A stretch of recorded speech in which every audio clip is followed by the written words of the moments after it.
ప్రపంచవ్యాప్తంగా నెలకొన్న ఇంధన సంక్షోభానికి తెరదించే కీలక పరిణామం చోటు చేసుకుంది. అమెరికా, ఇరాన్ మధ్య చారిత్రాత్మక శాంతి ఒప్పందం కుదిరిందని, ఆదివారమే సంకేతాలు జరగనున్నాయని అమెరికా అధ్యక్షుడు డొనాల్డ్ ట్రంప్ సంచలన ప్రకటన చేశారు. ఈ ఒప్పందం అమల్లోకి వచ్చిన వెంటనే ప్రపంచ చమురు రవాణాలో అత్యంత కీలకమైన హార్ముజ్ జలసంధిని అంతర్జాతీయ నౌకల కోసం తిరిగి తెరుస్తామని ఆయన వెల్లడించారు.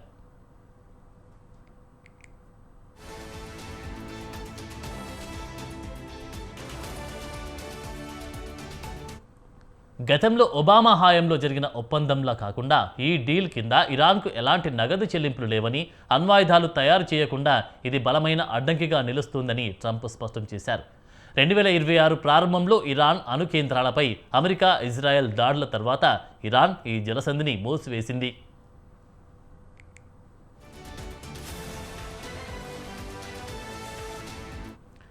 అయితే డొనాల్డ్ ట్రంప్ ప్రకటనపై ఇరాన్ భిన్నంగా స్పందించింది. చర్చలు తుది దశలో ఉన్నప్పటికీ ఒప్పందంపై సంతకాల తేదీ ఇంకా ఖరారు కాలేదని ఇరాన్ విదేశాంగ శాఖ స్పష్టం చేసింది.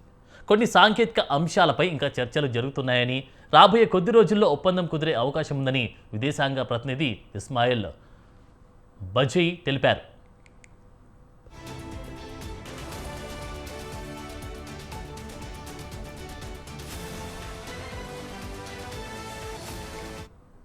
అమెరికా, ఇరాన్ మధ్య ఉద్రిక్తతలు తగ్గించేందుకు పాకిస్తాన్, ఖతార్ దేశాలు కీలక మధ్యవర్తిత్వం వహించాయి. ఇస్లామాబాద్ మెమోరాండంగా పిలుస్తున్న ఈ ఒప్పందం ప్రకారం ఇరు దేశాల మధ్య 60 రోజుల పాటు కాల్పుల విరమణ కొనసాగుతుంది. ఈ సమయంలో ఇరాన్ తన జలసంధిలో అమర్చిన మైన్లను తొలగించనుండగా, అమెరికా ఇరాన్ ఓడరేవులపై విధించిన నావికా దిగ్బంధనాన్ని ఎత్తివేయనుంది. ఈ ఒప్పందం కార్యరూపం దాల్చితే ప్రపంచవ్యాప్తంగా పెరిగిన చమురు ధరలు దిగివచ్చి ఆర్థిక వ్యవస్థలకు ఊరట లభించే అవకాశం ఉంది.